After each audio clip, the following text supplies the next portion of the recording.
Hey everyone, thanks for coming to the channel. Today I'm going to be talking about my transition from a non-technical background, which is a really nice way of saying I was a butcher over at Whole Foods in Boulder, Colorado, making $19 an hour, which is definitely not enough to live there, and into a technical field, which is full stack development. Just to go like a little bit of background of where I was. In 2020, I was working as a butcher, making very little money. I was actually on my way to moving to Israel for, just different reasons. And when I got to Israel, I worked there as a butcher for a month or so, realized it wasn't going to be for me, left that and started looking at my job options. And as a lot of folks know, Israel at the time, at least, it was a very, very good place for tech. So I was like, okay, how do I get into that? The pay is good. I can, just stay with English. I don't have to, learn another language. Be that good old American of only one language. I focused on, doing a little bit of job research, seeing what jobs were, in demand, what people are posting. I saw a lot about this thing called full stack development. And I was like, okay, well, what's that? I learned that that's, definitely the thing that I wanted to do. I, went and searched, okay, can I go learn those skills? I did see like stuff about like boot camp versus self-teaching. And just because it was so new to me, I did do the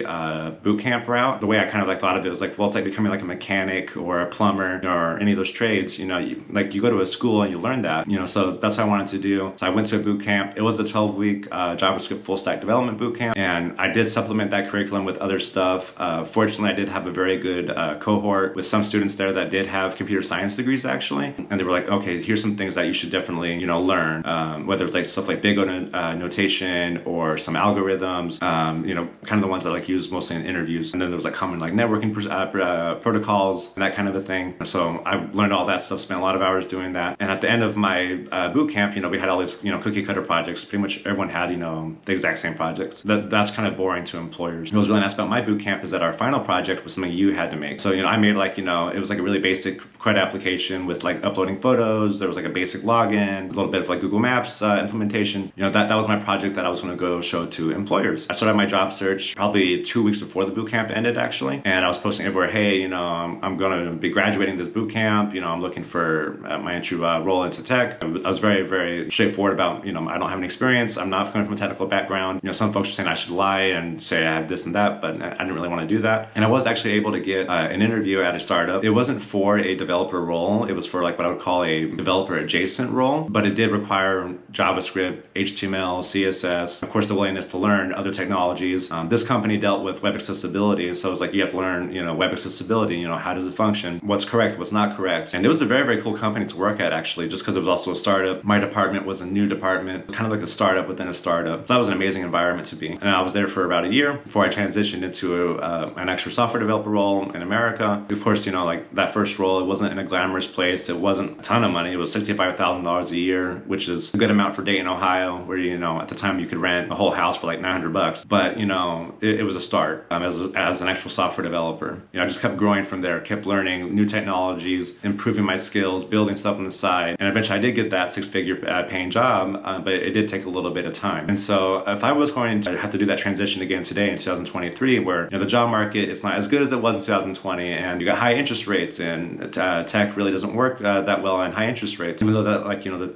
interest rates are coming down and that kind of a thing, they're still relatively high for what they were in 2020. All that being said, the way I would do it today, I would look at your local job market. And, so if you're like in, again, Dayton, Ohio, there's not many JavaScript developers in Dayton, Ohio. So learning how to do JavaScript development is going to help you a ton. And look at those, in-office or hybrid positions. Everyone wants to work remote, but the truth is that a lot of companies, they're going, back to office, or, they have hybrid policies, which if you're not familiar with hybrid, it's like you have to go 2-3 days into the office. Then like you do 2 days remote. Like in the company I was working at in Dayton, you had to be in the office, which was in downtown Dayton, every single day. It's better to be in one of those jobs and getting that experience working at that company than it is to, be jobless for, 3 months, 6 months, 9 months, a year, trying to find a remote job and letting your skills, go stale, or you have this huge job career gap now. It's much, much better to look at your local job market first. So after looking at your local job market, determining the skills you need, you can go, okay, how do I get those skills? And you can do a boot camp.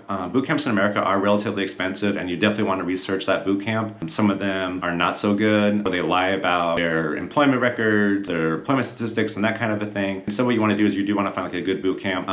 The option I would actually go now, like now I'm familiar with like how to find, free or very affordable resources, is I'd honestly just go to like the Odin project, do that really, really well. They're going to set you up for your first job, and all of it's free. It's all open source. You just go in there and it's all on you, your learning path. They have a Ruby path and a JavaScript path. They even have like a whole section of like hiring for work. You know, they have a whole interview section. It's absolutely incredible. I would do that. You know, you can do some stuff on Free Code Camp too. If you really wanted to, you could, you know, look at YouTube, buy some Udemy courses, but really the Odin project will get you through everything. So after I have all those projects built on the Odin project, you know, I would start applying. You know, and if you're coming from a non-technical background like me, use those soft skills on your resume. You know, talk about how you're good at you know, communications and analytical skills and, you know, ability to problem solve. I mean, all of that is highly transferable to software development, which what companies really love about folks that do come from non-technical backgrounds is they often have better soft skills than folks who are purely technical. Especially your ability to communicate. That's huge. If you can't communicate, it's going to be difficult to work on a team or to deal with clients. I mean, it really depends on which, you know, software